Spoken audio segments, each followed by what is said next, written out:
ఆదిలాబాద్ జిల్లాలో కాంగ్రెస్ ఎన్నికల ప్రచారం ఊపందుకుంది. ఆదిలాబాద్ ఎంపీ అభ్యర్థి సుగుణ ఎన్నికల ప్రచారాన్ని ముమ్మరం చేశారు. ఇప్పటికే ముతోల్, ఖానాపూర్, ఆదిలాబాద్, సిర్పూర్ అసెంబ్లీ క్యాడర్ మీటింగ్లో పాల్గొన్నారు. 10 ఏళ్లుగా ఆదిలాబాద్ పార్లమెంట్లో ఎలాంటి అభివృద్ధి జరగలేదంటున్న సుగుణతో Devidas face to face. Adilabad MP segment నుంచి కాంగ్రెస్ అభ్యర్థిగా ఆత్రం సుగుణ బరిలో ఉన్నారు. కాంగ్రెస్ ఈ స్థానాన్ని ఎలాగైనా కైవసం చేసుకునే దిశగా పావులు కదుపుతుంది. ప్రస్తుతం మనతో కాంగ్రెస్ అభ్యర్థి ఆత్రం సుగుణ ఉన్నారు. అమ్మ, మీ కాంగ్రెస్ పార్టీ ఈ స్థానాన్ని గెలవడానికి ఎలాంటి వ్యూహరచన చేస్తున్నారు?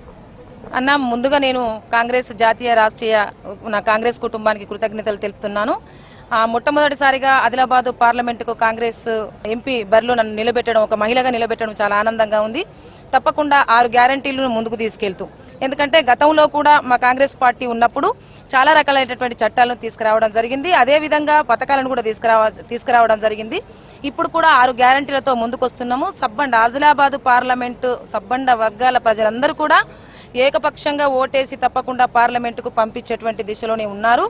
ఎందుకంటే గత పార్టీలు చూసారన్నమాట. 10 సంవత్సరాలు బీఆర్ఎస్, 10 సంవత్సరాలు బీజేపీ కూడా చూడడం జరిగింది. ఇక చాలు, ఇప్పుడు కాంగ్రెస్ పార్టీని తప్పకుండా గెలిపించుకుంటాం, మేము పార్లమెంటుకు ఒక ప్రశ్నించే గొంతుగలాగా మేము పంపిస్తామనేసి సబ్బండ వర్గాల ప్రజలందరూ కూడా నన్ను ఆశీర్వదిస్తేనే ఈ రోజు నేను పార్లమెంటు బరిలో నేను ఉండడం అనేది జరిగింది. తప్పకుండా ప్రజలు నన్ను గెలిపించి పార్లమెంటుకు పంపిస్తారనేటువంటి 200% నాకు నమ్మకం ఉందన్న.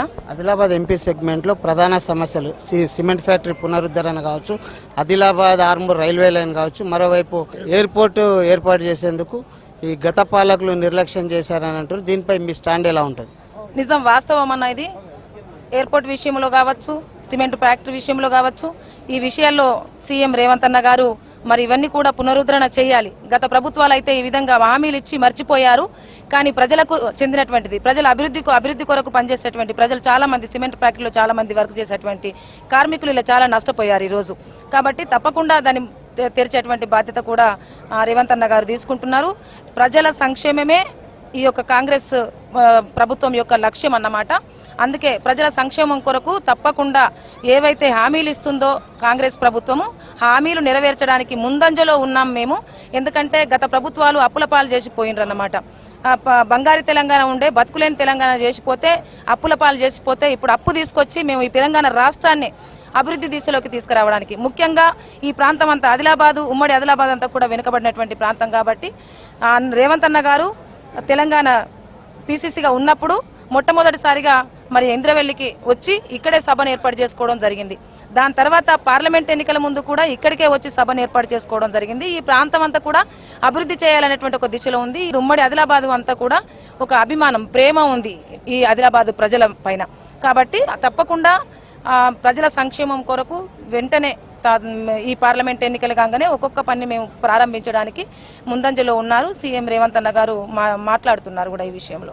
మీరేమి హామీ ఇవ్వబోతున్నారు ఆదిలాబాద్ పార్లమెంట్ ప్రజలకు? ఆదిలాబాదు పార్లమెంట్లో చాలా మంది కూడా పేద ప్రజలు ఎక్కువగా నివసించేటువంటి ప్రాంతం కాబట్టి నేను ఒక పార్లమెంట్ ఎన్నికల్లో రేపు గెలిచి పార్లమెంట్కి వెళ్తే తప్పకుండా సబ్బండ వర్గాల ప్రజలకు, అంటే యూనివర్సిటీ కావచ్చు, మినీ పరిశ్రమలు కావచ్చు, ఉద్యోగ ఉపాధి అవకాశాలు, రోడ్డు సమస్యలు ఎక్కువగా ఉన్నాయి కాబట్టి ఈ ప్రాంతంలో తప్పకుండా అవి తీసుకురావడానికి, నేను కొట్లాడి తీసుకురావడానికి కూడా నేను ముందుగా ఉన్నాను.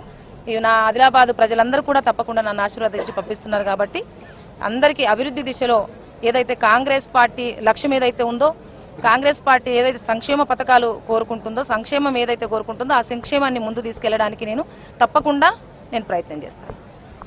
ధనిక రాష్ట్రాన్ని అప్పుల తెలంగాణగా గత పాలకులు మార్చారని కాంగ్రెస్ అభ్యర్థి ఆత్రం సుగుణ ఆరోపిస్తున్నారు. అలాగే మోసపూరిత వాగ్దానాలు ఇచ్చిన పాలకులకు ఎన్నికల్లో గుణపాఠం చెప్పాలని సుగుణ పిలుపునిస్తున్నారు. మరోవైపు ఆదిలాబాద్ ప్రాంతాన్ని సమగ్రాభివృద్ధి చేసే దిశగా కాంగ్రెస్ పార్టీ ముందుకెళ్తుందని, కాంగ్రెస్ పార్టీని ఎన్నికల్లో గెలిపించాలని సుగుణ కోరుతున్నారు. కెమెరామెన్ విఠల్తో దేవిదాస్, V6 న్యూస్, ఆదిలాబాద్ నుంచి.